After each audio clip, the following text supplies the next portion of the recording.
Alright, this is a DSLR gimbal for pretty much any DSLR. I currently have it balanced for a 5D Mark III with a 16 to 35 millimeter lens. So I have a quick release. I added the quick release plate. So right here is a Manfrotto quick release plate. And then you just use a Manfrotto mount, which I'll include one. And it's got a safety lock on it. So to stick it on, so here's the camera with the 5D Mark III with the 16 to 35 millimeter lens. I'm just gonna have to set down the camera to stick it on. Let's see if I can do it like this.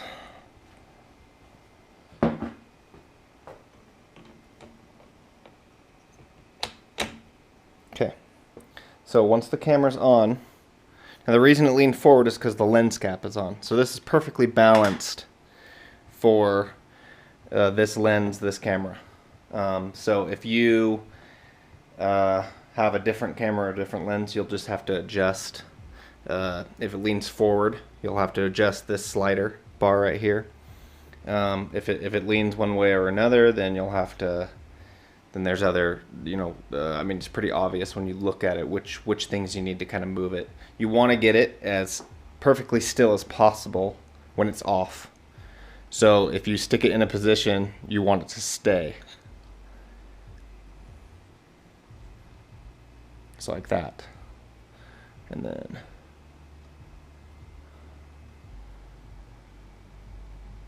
like that.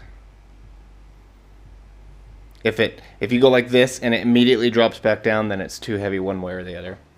There are magnets in the motors, so that's why, like, when you let go, you will see it move a little bit until it locks into place.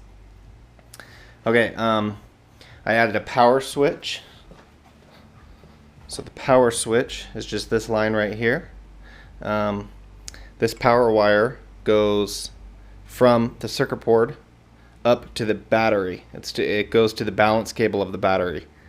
This is just an 11.1 volt LiPo battery. This one's 5,000 milliamp.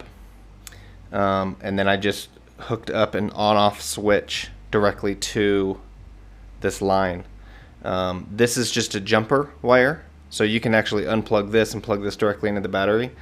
But I like having the jumper on there because otherwise this on-off switch is kind of up here, and then if the camera's all the way to the side, it'll kind of pinch it. So I added a jumper cable.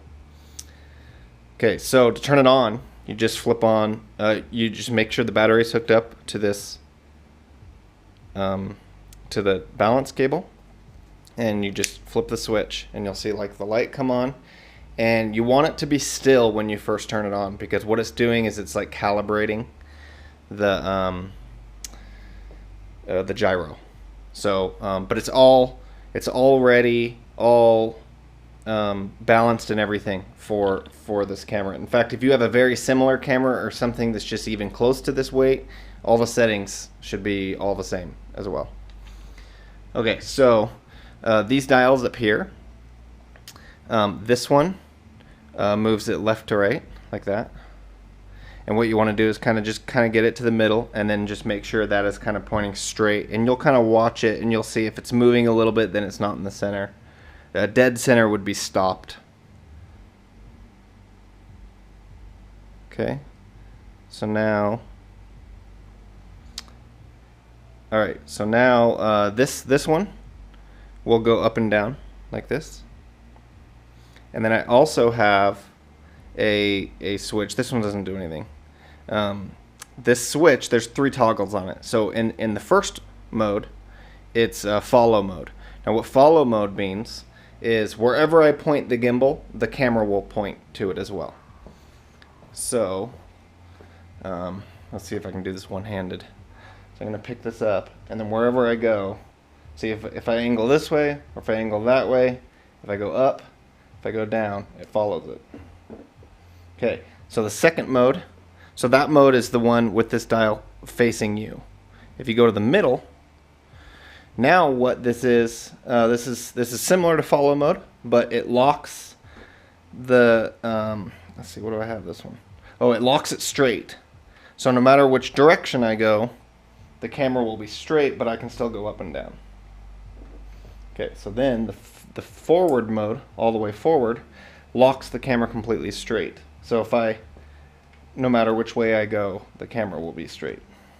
So I usually, for all my stuff, I keep it in this front mode.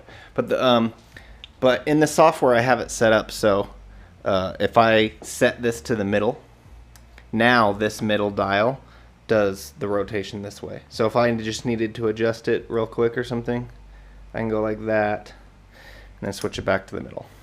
You can also move it like this, just kind of force it, but it's usually better to do that up there. So let's go like this. Okay. The only other thing that I would now I added these legs, so you hold them by the handles up here, and then if you're doing a low shot, you can hold it by this handle up here. But I'll hold it from here and here. But if you ever need to set it down, it was always a pain in the butt because you don't want to set down the gimbal like on the camera or on the circuit board. So I added these legs. These actually fold up all the way up and they twist up into here. But I found that I've never needed to even close up the legs. So I just leave the legs open and then that way I can pick it up and just start doing my filming, and then when I'm done with the shot I can set it back down. But these do come off. You can unscrew these, make them come off and everything. So I'm gonna try to balance this camera over here. Let's see if this works. Okay, so I would hold it like this. Okay, and that way you can go like that.